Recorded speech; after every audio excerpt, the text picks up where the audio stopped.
Hello students, good morning. How are you all? I wish you all are fine. Today we will do AMC worksheet 24. In this worksheet we will learn about plan and execute. योजना बनाकर कार्य करना part 2. हम 23rd worksheet में योजना बनाकर कार्य करने का फर्स्ट पार्ट कर चुके हैं. उस वर्कशीट में हमने सीखा कि किसी भी कार्य को करने से पहले हमें योजना बनानी चाहिए, क्योंकि योजना बनाने से वो कार्य बड़े अच्छे तरीके से होता है, शीघ्र होता है तथा उसके परिणाम बड़े अच्छे निकलते हैं, सकारात्मक परिणाम होते हैं. तो आज हम करेंगे योजना बनाकर कार्य करना पार्ट 2.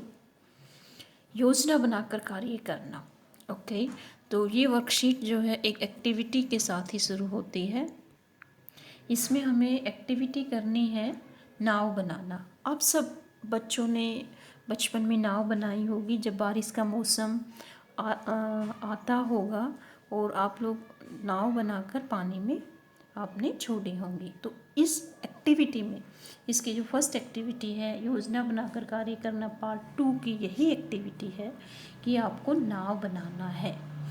तो एक तो पहली बार जब पहली पारी में आप क्या करोगे, परिवार के सदस्यों के साथ मिलकर, आपके परिवार में मम्मी पापा भाई बहन जो भी है सबको एक साथ ही एक्टिविटी करनी है. और कैसे करनी है, 5 मिनट में. टाइम क्या होगा, 5 मिनट. आप अपने जो है अलार्म में किसी भी वॉच में आप टाइम फिक्स कर ले कि 5 मिनट के बाद वो जो है आपका टाइम है. 5 मिनट तक ही आपको नाव बनानी है. और आपके पास क्या है, अखबार के 2 पन्नों से ज़्यादा नाव बनानी है. आपके सामने अखबार के 2 पन्ने हैं, वो दे दिए जाएंगे और सारे परिवार के सदस्यों की उससे नाव बनानी है. तो आप देखोगे कि किसी ने बड़ा पेज ले लिया, बड़ी नाव बनाए, किसी ने छोटी, किसी ने मीडियम, किसी ने तो पेज फाड़ ही डाला कि मैं ज़्यादा नाव बनाऊंगा इस चक्कर में. ओके, फिर आपको सेकंड बार यही एक्टिविटी करनी है नाव बनाने की. और इसमें क्या करना है, 5 मिनट में योजना बनाइए.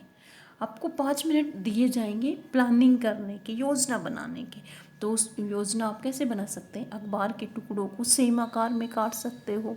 मान लो 2 है तो आपने 20 पेपर जो है टुकड़े काट दिए बराबर बराबर. तो ये आपकी प्लानिंग होगी. और फिर आप एक बच्चे को कह सकते हो कि इसको डबल फोल्ड करके रख दे, और अपने मम्मी को कह सकते हो उसको तीसरी फोल्ड वो करे, चौथे को कह सकते हो कि उसको ऐसे, मतलब काम का डिवीज़न आपने कर लिया प्लानिंग के अंदर ही. ओके, 5 मिनट के अंदर आपने सब प्लानिंग कर ली. उतने ही समय में फिर आपको वही 5 मिनट जो पहले वाली एक्टिविटी में पहली पारी में आपने 5 मिनट दिए थे, वही 5 मिनट आपको दिए जाएंगे. उपलब्ध साधनों के साथ ज़्यादा नाव कैसे बनाएंगे. तो आपने देखा कि दूसरी बार जब आपने प्लानिंग की तो नावें ज़्यादा बनी और बड़ी अच्छी नावें बनी, सेम साइज़ की नावें बनी. और पहले की बजाय प्लानिंग करने के बाद नाव बहुत ज़्यादा बनी, बड़ी सुंदर बनी. तो इससे क्या हो गया, प्लानिंग से आपका काम आसान भी हो गया, छीना झपटी भी नहीं हुई कि कागज़ ही फाड़ लिया, या कंपटीशन के चक्कर में किसी ने जो है बड़ी नाव बनाई, किसी ने छोटी नाव बनाई. ये सब कार्य जो है उसमें नहीं हुए. तो प्लानिंग की यही इम्पोर्टेंस है. प्लानिंग करने से हमारा काम बड़े अच्छे तरीके से तेज़ी से होता है और उसके परिणाम बड़े अच्छे होते हैं. ओके, तो आपने एक्टिविटी के थ्रू ये जाना. आगे चलिए. यस, फिर आपको दूसरी गतिविधि करनी है, दूसरी एक्टिविटी है. ये वर्कशीट बड़ी ही जो है इंटरेस्टिंग है. आपको एक्टिविटी करने का मौका मिल रहा है और आप बच्चे एक्टिविटी करके तो बड़े खुश होते हैं. तो इस एक्टिविटी में आपको क्या करना है, एक विषय का कोर्स समाप्त हो जाने के बाद सभी विद्यार्थियों को समूहों में एक एक पाठ पूरी कक्षा को समझाने का कार्य मिला है. तो आपका सिलेबस तो फिनिश हो गया है, ऑलमोस्ट सभी सब्जेक्ट का फिनिश हो गया है वर्कशीट के थ्रू. 10th क्लास का भी हो गया है. तो अब क्या है, इस एक्टिविटी में हर स्टूडेंट्स को, आपकी क्लास में जितने बच्चे हैं 5-5 का ग्रुप अगर बना दे और हर ग्रुप को एक चैप्टर के ऊपर प्रेजेंटेशन अगर वो दे, तो इससे क्या होगा, आपकी लर्निंग भी अच्छी होगी. क्योंकि बच्चा जब टीचर होगा तो बच्चे अपनी क्वेरी बड़े आसानी से, उनकी झिझक नहीं होती फ्रेंड से, तो वो आसानी से पूछ लेते हैं. तो इस एक्टिविटी में आपको यही करना है, आपको चैप्टर जो है ग्रुप में 5 बच्चों का ग्रुप है जैसे, उनको एक चैप्टर पढ़ाना है. तो आगे देखिए, आपको यह कार्य करने की योजना बनानी है. तो आप कैसे करेंगे ये कार्य, इसके लिए आपको योजना बनानी पड़ेगी, तभी तो आप अफेक्टिव टीचिंग कर पाओगे. तो योजना बनाने के लिए हमें क्या क्या करना पड़ेगा, ये देखिए इसमें टेबल दे रखी है और फिर आपको इसका हल भी करना है। योजना से जुड़े सवाल, यहाँ पर क्रम लिखना है 1 2 3 और फिर योजना से जुड़े सवाल और फिर हल। देखो आपको कैसे करना है, मैं दिखाती हूँ आपको। हाँ जी, आपको ऐसे करना है। देखो क्रम संख्या में आपका 1 2 3 आ जाएगा और फिर क्या है आपकी योजना बनाने के लिए बिंदु क्या है, ऑनलाइन माध्यम, क्योंकि कोरोना की वजह से ऑनलाइन ही पढ़ रहे हैं बच्चे 9th की 11th के, हालांकि 10th 12th के तो स्कूल में आने लग गए हैं, लेकिन वो भी कुछ बच्चे नहीं आते हैं। तो आपका माध्यम क्या, प्लानिंग में क्या होगा, ऑनलाइन माध्यम। या तो आप गूगल मीट पे कर सकते हैं, वैसे तो हम सब बच्चे गूगल मीट पे ही, आप लोग क्लास अटेंड कर रहे हो ऑनलाइन पे, तो आप गूगल मीट, जूम ऐप भी डाउनलोड कर सकते, कोई भी एक मीडियम लेना है, जैसे आपने लिया गूगल मीट। फिर आपको समय की भी प्लानिंग करनी पड़ेगी कि कितने बजे पीरियड होगा आपका उस सब्जेक्ट का। तो मान लो 60 मिनट का टाइम दिया जाएगा आपको और 11 बजे से 12 बजे तक। ओके, थर्ड में समूह के हर सदस्य की भूमिका। देखो ग्रुप बनाने का ये नुकसान कभी कभी हो जाता है कि कोई मेंबर पैसिव हो जाता है, वो एक्टिव पार्टिसिपेशन नहीं करता है तो ऐसा नहीं होना चाहिए। प्लानिंग में हम हर सदस्य को कुछ ना कुछ रोल देंगे।